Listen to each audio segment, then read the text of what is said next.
Hello everyone, जय माता दी। आप सभी को फिर से मेरे चैनल मिस्टर एंड मिसेस कोमल यम किशिंग में स्वागत है गाइस। तो मैं थोड़ा सा सर ढकने के लिए अपना पल्लू को ले रही हूँ। आप लोग कैसे हैं? उम्मीद करते हैं कि आप लोग अच्छे होंगे। कहीं भी भगवान का काम करिए या कुछ भी कीजिए तो सर ढक लेने से बहुत अच्छा लगता है मन को, और ढक लेना भी चाहिए इंसान को। इसलिए मैं अपना पल्लू निकाल रही थी। तो आइए हम आप लोग से आज बात करने के लिए आई हूँ। किस टॉपिक पे ये भी मैं आप लोग को बता देती हूँ। गर्मी बहुत है गाइस, इस वजह से थोड़ा सा प्रॉब्लम हो रहा है वीडियो बनाने में, लेकिन खैर कोई बात नहीं, आप लोग का साथ रहेगा तो सब चीज़ अच्छा होगा।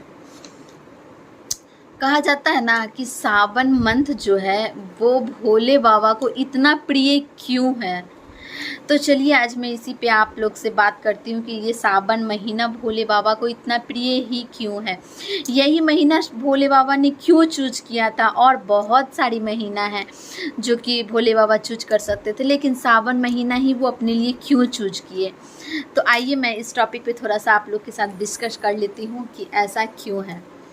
तो चलिए, वैसे मैं ना देखी हूँ गाइज, ना मैं कहीं कुछ धर्म में, शास्त्र में या किसी बुक में पढ़ी हूँ। बस मैं इतना जानती हूँ कि कहा जाता है सावन मंथ ही वो महीना है जिस महीने में माँ पार्वती ने भोले बाबा को पाने के लिए तपस्या की थी, और पूजा भी वो शायद इसी मंथ में खास तौर पे बाबा भोले यानी कि शिव जी का छोटा सा मिट्टी का शिवलिंग बना के पूजा करती थी।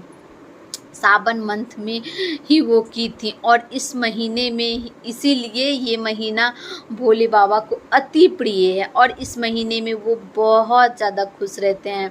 और एक बात और ये भी है कि इस मंथ के हर एक दिन, जैसे एक एक दिन कहा जाता है ना, उस एक एक दिन भोले बाबा को पर्व की तरह लगता है। हर वो दिन, वो उनका कहना है कि मेरा हर दिन जो कोई भी इंसान मेरे ऊपर एक लोटा जल चढ़ाएगा, मैं उसी से प्रसन्न हूँ, या फिर जो मेरे लिए सच्चे दिल से, सच्चे मन या भक्ति से मेरा नाम लेगा या मुझे प्रणाम करेगा, तो मैं उसके लिए खड़ा रहूँगा। और भोले बाबा अपने भक्त पे तो हमेशा दया करते हैं, उसका दुख, उसका सारा कष्ट दूर करके उसको साथ देते हैं, उस पे अपना आशीर्वाद रखते हैं और उसका हमेशा हाथ थामे रहते हैं। और ख़ास करके मैं सोमवार का बात कर लूँ तो सोमवार के दिन माँ पार्वती बिना नमक के रहती थी, और इस दिन माँ पार्वती ख़ास तौर पे सुबह के टाइम नहा धोआ के मिट्टी का, गंगा जी से मिट्टी ला के, मतलब उनके टाइम गंगा जी, नदी जो भी होंगे तो गंगा जी ज़रूर होंगे, वहाँ से ला के शिव भगवान शिवलिंग बना के पूजा करती थी, वही मिट्टी के शिवलिंग पे। और जो भी उनके पास होता था, जो भी उनके पास साधन अवेलेबल होता था, वो सारा चीज़ वो बाबा भोले को सच्चे दिल से, सच्चे श्रद्धा से चढ़ा के समर्पण करके प्रणाम करती थी। और उस दिन नमक ना खा के फल फूल पे रहती थी, और श्रद्धा भाव से इस दिन वो खास तौर पे ये कहती थी कि मैं आज के दिन आपको अपने लिए मांगने आई हूँ। तो इसलिए इस दिन कहा जाता है, सोमवार के दिन जो भी कोई लड़की या कन्या सोमवार का व्रत, सावन मास का व्रत को रखता है, उसे मनचाहे वर की प्राप्ति होती है और अच्छे वर की प्राप्ति होती है। और जो भी महिलाएं यानी कि शादीशुदा लड़कियां जो होती है, जो ये व्रत को रखती है, सावन मंथ के सोमवार व्रत को, उसे शिव जी महाराज अखंड सौभाग्यवती होने का वरदान देते हैं। और उनका कहना भी था कि इस दिन, सावन मंथ का सोमवार के दिन, जो भी महिलाएं व्रत रखेगी मेरे लिए सच्चे श्रद्धा भाव से, उसको मैं सदा सुहागन और सदा सौभाग्यवती होने का आशीर्वाद दूंगी। और हकीकत में ऐसा वो करते हैं। तो ये महीना पार्वती जब इस महीने में तपस्या करके शिव जी को पाई थी, तो इससे शिव जी प्रसन्न होके वो ये वचन दिए थे। और ख़ास तौर पे इस महीने में कहा जाता है हर मंदिर हर शिवलिंग पे आप देखिएगा अभी के टाइम में कलश लगा हुआ रहेगा जिस पे पानी गिरते रहेगा बूंद बूंद बूंद बूंद। तो अभी सब जगह लगा हुआ रहता है। तो इतनी भयानक गर्मी जो होती है इस वजह से शंकर भगवान गर्म होते हैं, तो उनको हमेशा ठंडा रखने के लिए वो कलश लगाया जाता है जिससे पानी उन पे गिरते रहता है। और सावन महीना में ही बारिश वगैरह जो भी होता है, नया नया मौसम आता है, तो कुछ ज़्यादा ही इस महीने में बारिश वगैरह की वजह से सारा चीज़ ग्रीन ग्रीन लगता है, तो इससे और ज़्यादा सुनहरा और अच्छा लगता है। तो सबसे ज़्यादा इम्पोर्टेंट ये था कि सावन मंथ में शिव जी को ज़्यादा कुछ प्रिय क्यों होता है, तो मैं ये जानती हूँ और आप लोग के साथ मैं आज ये शेयर की हूँ। तो आप लोग को कैसा लगा सावन महीना खास प्रिय शिव जी का है, ये जान के मुझे कमेंट बॉक्स में ज़रूर कमेंट करके बताइएगा। और हाँ, आप लोग में से कौन कौन सावन मंथ का सोमवार का कितने कितने व्रत रखते हैं, कोई एक रखते हैं, कोई 2 रखते हैं, कोई 3-4 ऐसे रखते हैं, तो कौन कितने रखते हैं। और ख़ास बात एक बात मैं ये और बता दूं आप लोग को कि इस बार सावन मंथ का सोमवार जो है वो 5 सोमवार आ रहा है और ये 5 सोमवार भी लोग कर रहे हैं। तो कौन कौन कितने सोमवार रख रहे हैं ये भी बताइएगा मुझे, और कौन कौन मेरे इस बात को पहले से जानते थे ये और कौन नहीं जानते थे ये भी बता दीजिएगा।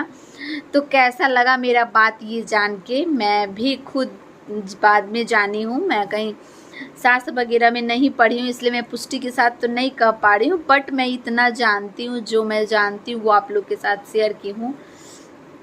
तो ख़ास तौर पे सावन मंथ इसलिए उनको प्रिय है, और इस मंथ में जो भी लोग उनको पूजा प्रेम भाव से या सच्चा श्रद्धा से एक लोटा जल भी चढ़ाता है, तो उनको भोले बाबा मतलब अपने भक्त पे तो भोले बाबा सदैव अपना कृपा बनाए रहते हैं। और कहा भी जाता है कि भोले बाबा के पास जो भी जाता है उसको निराश करके वो नहीं लौटाते हैं, उनका झोली वो ज़रूर भरते हैं, खुशियों से उनका आंगन ज़रूर खिलखिलाते हैं। तो इसलिए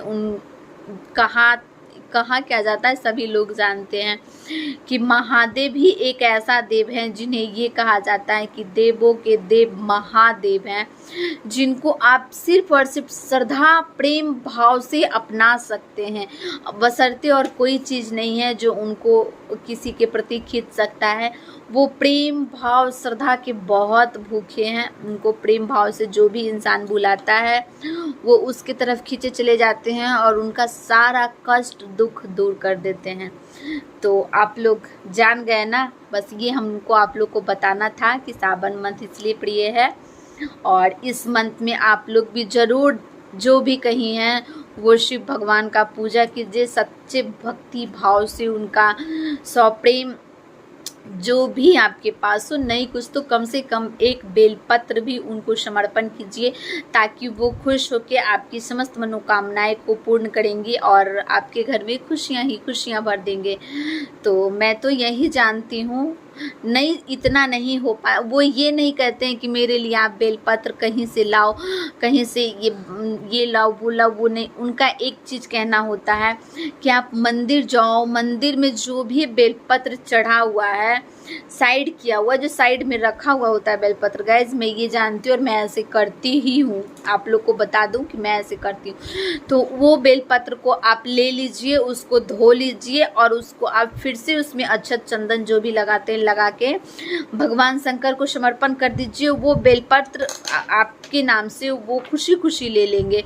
उनका ये नहीं कहना है कि आप नया लाइए मेरे लिए, ताज़ा लाइए मेरे लिए, उनको ये कहना है कि अगर आपके मंदिर में ही 2 बेलपत्र मिल जाए तो आप उसी को लेके धो के मुझ पे चढ़ा दीजिए, मैं खुश रहूँगी उसी से। और उनको ये सारा कुछ ज़्यादा प्रिय है। तो भगवान भोले का ये बात जान के आप लोग को कैसा लगा, और मैं अपना वीडियो को यहीं तक रहने देती हूँ, मैं अपना वीडियो को ज़्यादा लंबा नहीं करूँगी। तो चलिए आप लोग से नया वीडियो में मिलूँगी, सो तब तक के लिए बाय बाय और लव यू, हैप्पी सावन।